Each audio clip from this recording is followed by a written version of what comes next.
able governor of Kitui, Governor Malombe. Give him a round of applause.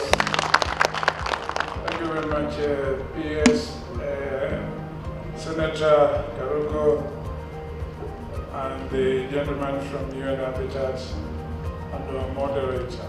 And as you have heard from the moderator, I'm supposed to cover only two areas. First of all, to talk to the fact that housing is a broad function, and what are the county government doing about it?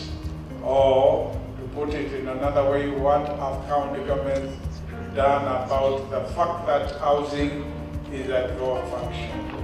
And then I'm supposed also to talk about what kind of infrastructure we as counties have put in order to ensure that housing is developed in our respective counties. If you look at our constitution, Article 43 talks about housing as a right, which the state needs to ensure is delivered to its people. And the state here talks about the national and county governments. That's what constitutes a state. And if you look at the constitution, because that should be the starting point, particularly Schedule 4 of the constitution, which assigns various functions to national government and to county governments. Function 20 of Part 1 of the fourth schedule, which talks about functions of the national government, talks about housing in two words. Housing policy is what is assigned to the national government. And then the same Schedule 4, Function 8D, talks about functions. The counties are responsible for county planning and development. And there is A, B, C, D under that county planning and development, and D is housing.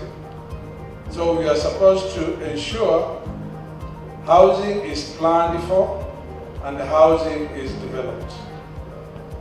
And if we look at the last 10 years,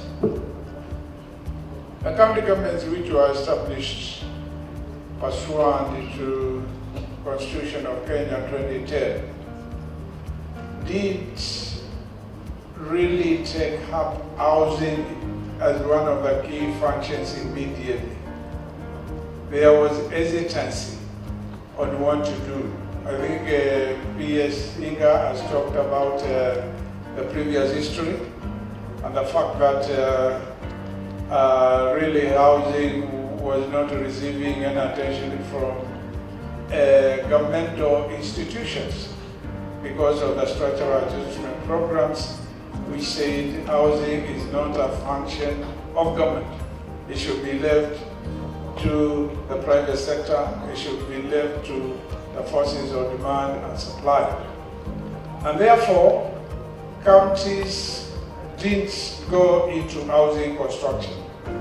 Actually, the first 5 years, there was no housing construction, as far as I know, by any county. But there was a lot of thinking about it.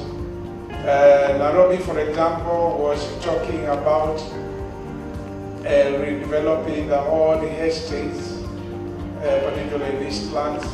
Mombasa, they were also talking about developing the estates around Majengo, and Kisumu and other bigger towns were also talking about the same and thinking about the same. But the housing which was being facilitated by the previous local authorities, where infrastructure will be installed through projects which were known as site and service schemes, was not being undertaken by county governments. But during the last, I would say, 5 years or so, because we are this is the first year after elections took place, A number of things we can say have been done by county governments in various degrees. One of them I've just mentioned, which is development of new housing stock through affordable housing schemes. That one I did not mention in detail, but it is happening. If you look at Mombasa, where they are developing the old Majengo area, it has been given to a developer who was given recently another huge project to undertake. If you look at places like Mavoko, which is Machakos County, at Syokimau, they are also developing some affordable housing out there, and many other counties. I think there are up to around 42 counties where, through collaboration between the national and county governments, land has been reserved and some affordable housing projects have been started. So that is one of the things which is happening. Very few of them have gone up to completion stage. If you have watched the space, quite a number have been launched, but actual completion has not been realized. Some counties have also formulated their own housing policy, although we have the national housing policy by the national government, and that was done before the new constitution came into place. And those few counties are Nairobi, Mombasa, and Kisumu, and with the support of the national government and a project we call KISIP, which is Kenya Informal Settlements Improvement Program, they were able to develop policies in order to ensure the way they approach matters housing is a bit more coordinated. Policy is usually a guide to action. Our county government will come up with the guidelines for how they should approach matters housing. And that's what those three particular counties did. And then the other one is redevelopment of old municipal housing estate. I've mentioned those. And it is ongoing, usually through collaboration with the National Housing Corporation in some cases, and in others trying to inject elements of public-private partnerships. How well they are working, I think we need to learn a bit and listen a bit and evaluate a lot more. And then the other one is upgrading of informal settlements. And this has happened particularly through this project, which is funded by the World Bank, Kenya Informal Settlements Improvement Program. So that's some of the things which have been done. And when we look at the last mile infrastructure, because I was asked also to talk about what kind of infrastructure have we as county government put in place. We need to start by recognizing that housing is more than a house. A house is maybe the structure, a four-wall structure, and maybe other rooms in there. But for housing to be functional, you need a lot of other infrastructure. You need, for example, electricity to be connected. You need stormwater drains to work. You need also sewer ready to be redirected from the house. You need roads to be functional. And also you need other social infrastructure like health facilities, schools, etc., etc. And the question is, what have county governments done in that area of infrastructure? County governments have really constructed a lot of roads in the urban areas. I think most of you who come from counties will agree. A lot of the urban roads for county governments, together with the Kenya Urban Roads Authority, Kura, has done quite a lot, together with the Kenya Power Lightning, and also the other company which usually was doing rural electrification, REA. being called the Rural Electrification Authority, but the name has changed. They are now called something REREC. Also, together with us, I think county governments have been able to extend electricity to even smaller and medium urban areas. And then when we come to issues of health schools, again, health is literally a fully devolved function. County governments are provided healthy facilities, and when those such facilities together with schools are provided, then people can invest in housing in those particular areas. So county governments have done all those kind of things so that housing can thrive. So, in short, because we need to be truthful, very few county governments allocate money to construct housing. If there are any county, if there is any county here which has allocated money from their budget, maybe they can tell us.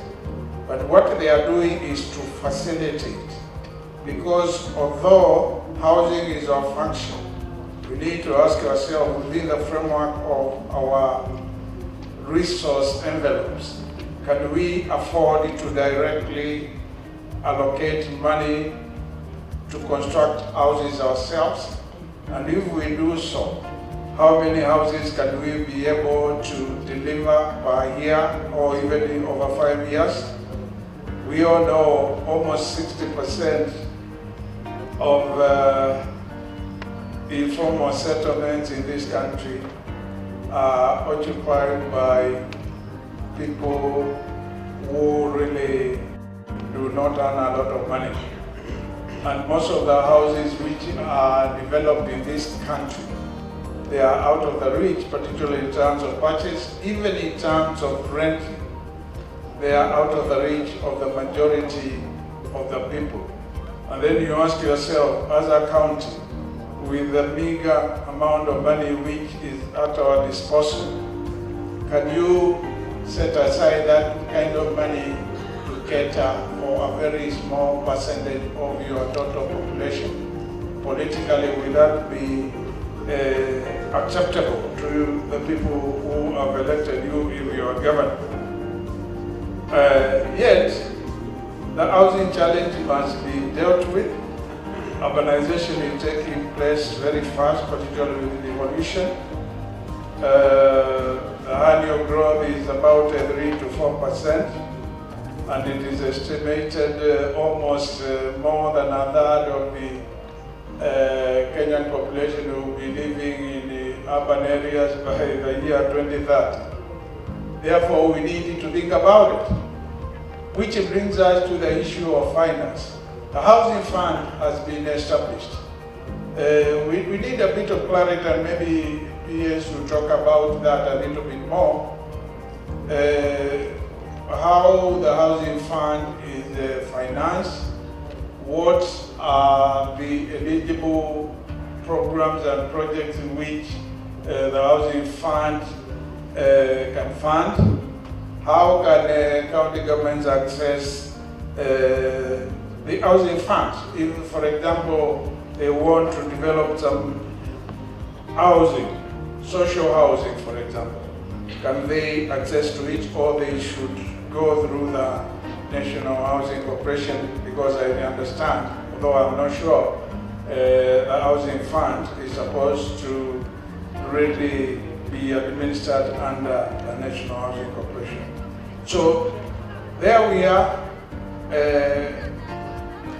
In all honesty, we haven't, as county governments, done a lot directly, other than affordable housing, where there is this partnership going on.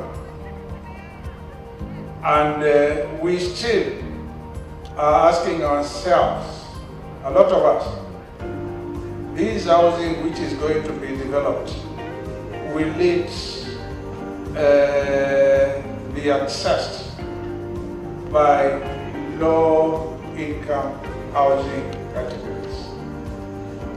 And if so, what kind of percentage are we talking about?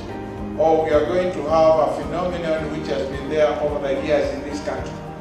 You develop housing which is, when it is being planned, said to be targeting the low income groups, but because of that problem of affordability, they really sell the houses off, or they rent, but after a few years, they really do not own those particular houses.